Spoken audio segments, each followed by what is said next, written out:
তেল পাতি নেই কোনো জায়গায়, বন্ধ এখন গাড়ি। ঈদের সময় কিরাম পালি যাবো শ্বশুর বাড়ি। বউটা কত, তুমি অত চিন্তা করো কেন? আসতি বলো ছবেদালির মোটরলা ভ্যান। এ বো, তুই ঈদের সময় থাকিস নিতে বাড়ি?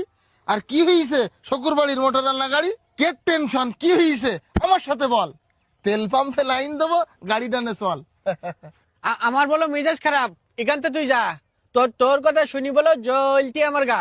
নিজের টাকায় গাড়ি কিনিস শকুরির নাম হইতি, টানা রদি পাম্পে যাই লাইন দিতি কতে।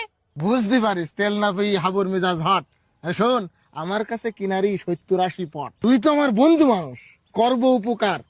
500 টাকা করে শকুরের কাছে বেশি, তোর জন্য 100 টাকা ছাড়। কি বলতি? 400 টাকা লিটার কিনিস শকুর বাড়ি যাব, সেই টাকাতে গোস্ত কিনি বা বাড়ি বসে খাবো। তুই তো ওপর ওপর বিশাল ভালো, তলে তলে চিটার। তেল জমাই বেচতেছিস তুই 500 টাকা লিটার। তোর সাথে কই, আমি আবার আর একটা কাজ করি। এই ট্যাঙ্কির তেল বাড়িতে আবার লাইন ধরি।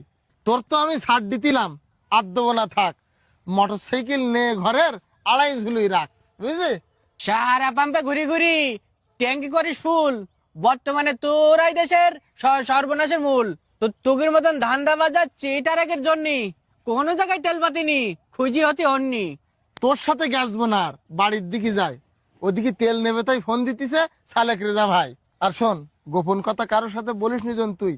এই সুযোগে এখন কিছু টাকা গুছাই তুই। এই দাঁড়া, দেখবো আমি কি রাম তোমার হারাম টাকার জোর। থানায় যাবো, নালিশ দেবো, গুলি মারুক তোর। যারা মজুদ তেলের ব্যবসা করে নেই তো তাদের ক্ষমা, গলা ধরি উঁচু করি থানায় দেবো জমা। দাঁড়া আমি জাতি থানায়। এই যে শোন, আমার কথা শোন। হাপ! গুলি মারি তোর, তেল জমাই রাখতে আর আমি তেল পাতিনি। আবার শোন আমার কথা।